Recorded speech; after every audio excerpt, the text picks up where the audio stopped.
This is the last video I have to make. Graph systems of linear equations to find their solutions. So, a fishing boat leaves the harbor traveling east at 16 knots, which is your nautical miles per hour. After it travels 40 nautical miles, a Coast Guard cutter follows the boat, traveling at 26 knots. How many hours will the Coast Guard cutter take to catch up with the fishing boat?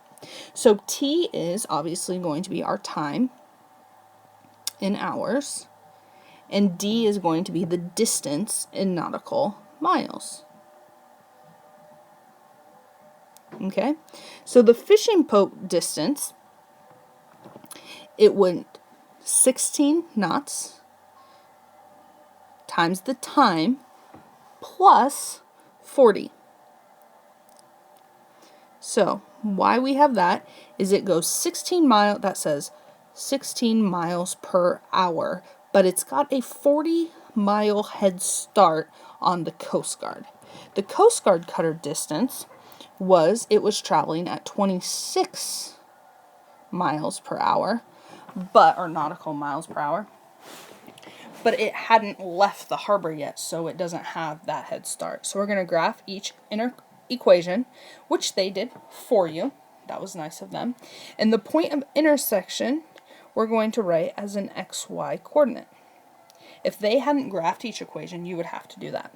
So the X is 4 when the Y is 105. Okay? So we're going to check that now. We're going to put in our X and Y's. D equals 16t plus 40 is like saying Y equals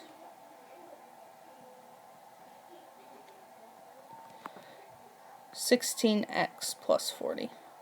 Okay, so 105 was our Y, okay, and then equals 16x, or t, is 4, and when we do that, when we multiply this side out, we get 104, but that graph is a little hard to tell where that mile is, so I would say that's close enough, okay, because it looks perfectly like it's on 105 to me, but they say it's not.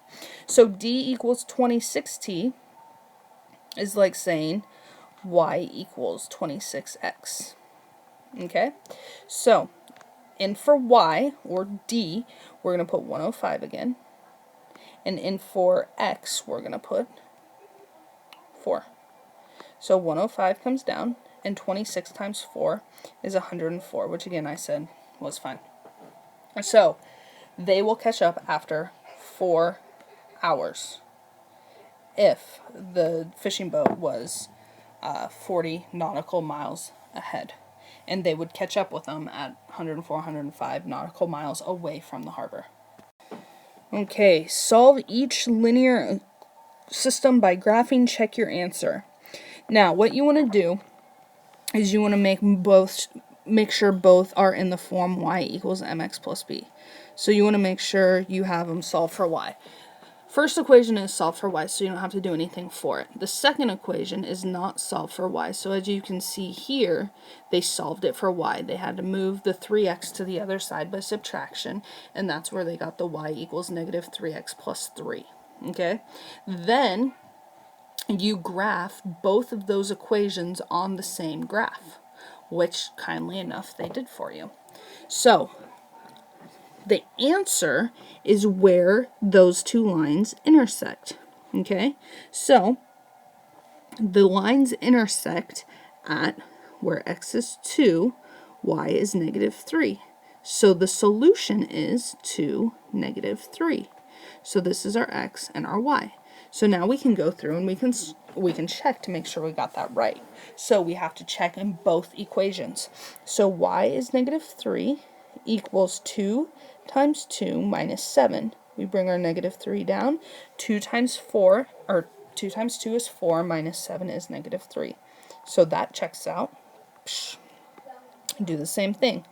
3 times x, which is 2, plus y, which is negative 3, and we're questioning if that equals positive 3. We have 6 plus a negative 3, which is 3, so 3 equals 3, so that checks out. So that is a correct solution to the graph. So, you do the check it outs.